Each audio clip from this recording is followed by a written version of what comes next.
Hey, this, and I no, I promise no more black screen videos. But I just wanted to make this video just to clarify a few things. I got in, I think in my last video or the video before that, I got in a little conversation with Vicious Dave, and I'm not bashing him. But anyways, he said that Apple switched to EFI, and I said they always use the EFI. And I just wanted to clarify that when I did some research, I found out I was wrong. In fact, Apple in the past used something called open firmware, and then they switched to EFI when the Intel computers hit. Uh, Apparently, open firmware was used on the PowerPC computers, and Apple dumped it. Uh, this does lead to a clerical problem to why Apple's cost so much is because unfortunately, EFI is just not used that much. It's is used by some computers and some computer companies, but it's not really in demand.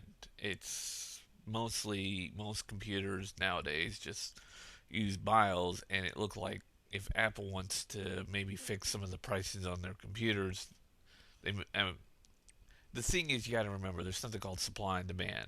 Whatever is being used more will end up costing lesser because its manufacturing cost goes down because of this. And whatever is not being used so much, the price goes up because it becomes harder and harder to get these items, such items for it, because nobody really cares about it, and until it's just either dead or next to useless. And unfortunately, EFI is in this category of not being used that much. Biles is basically it's a little war between Biles and EFI, and Biles is winning. And it's winning because it's just cheaper to manufacture, cheaper to produce, and it's older than EFI. Pretty much like LCDs, which has been around for a long time, I believe since the 70s. I could be wrong. But yeah, it's not really looking good, and Apple may have to switch to BIOS regardless. The main reason why they don't want to is that once they switch their Mac OS 10s to BIOS and their hardware to BIOS, it would mean that Mac OS 10 would be easier to install on any computer, which basically means they're going to have to open Mac OS 10 up regardless, and just by logistics. And as far as people are saying that it's hard to run Mac OS 10 without the drivers, I would have to say that's a pretty dumb argument because, first of all, we're in a day of age where pretty much any mouse or keyboard will plug into anything nowadays.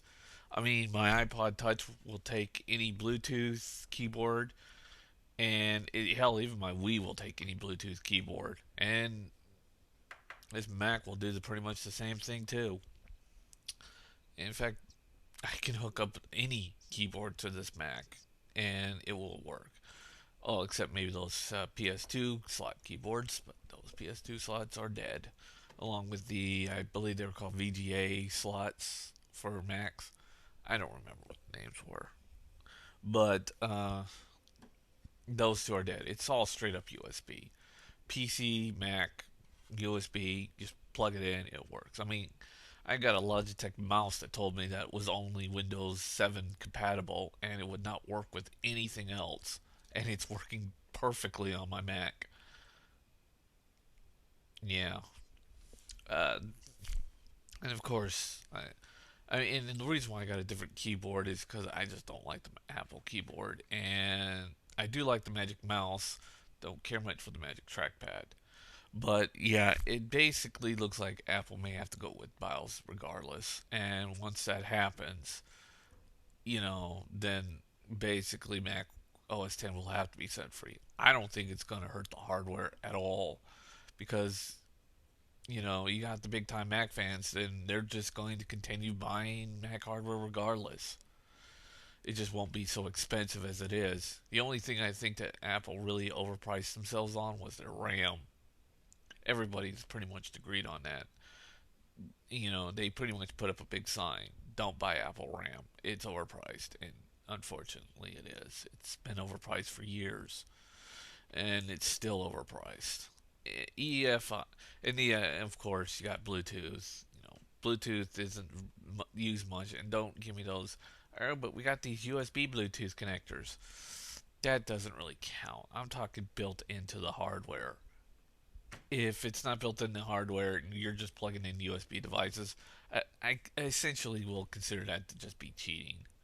Uh, and I'm just not going to give a shit. Bluetooth, Bluetooth is in every phone, and the purpose of having Bluetooth in the phones was to connect to the computers. But yet most computer companies won't put it into their computers except maybe Apple, and Apple won't allow me to connect my a iPod Touch into my computer. It's sort of backwards thinking here. I want to be able to just. I mean, yes, I'm not a big fan of Bluetooth, but I want to be able to hook my Bluetooth on my iPod Touch and just jack it into my Apple computer and let it do all the stuff that it does when I have it when I have it going through its USB connection. But for some reason, it won't do that. I can do it, but Apple should have that as a defaulting setting right there. Or at least one of its settings. And I kind of find it odd and weird. And everybody's just using Bluetooth for mouse and keyboard connections. Every single one of my devices can literally talk to each other, but they won't. My Wii's Bluetooth, my iPod Touch is Bluetooth, my Mac is Bluetooth, and yet they won't want to talk to each other through Bluetooth. They'll talk to all the other devices like a keyboard, and my Mac will only take a mouse. It's weird and it makes no sense. I just seriously, I think Bluetooth is still fail.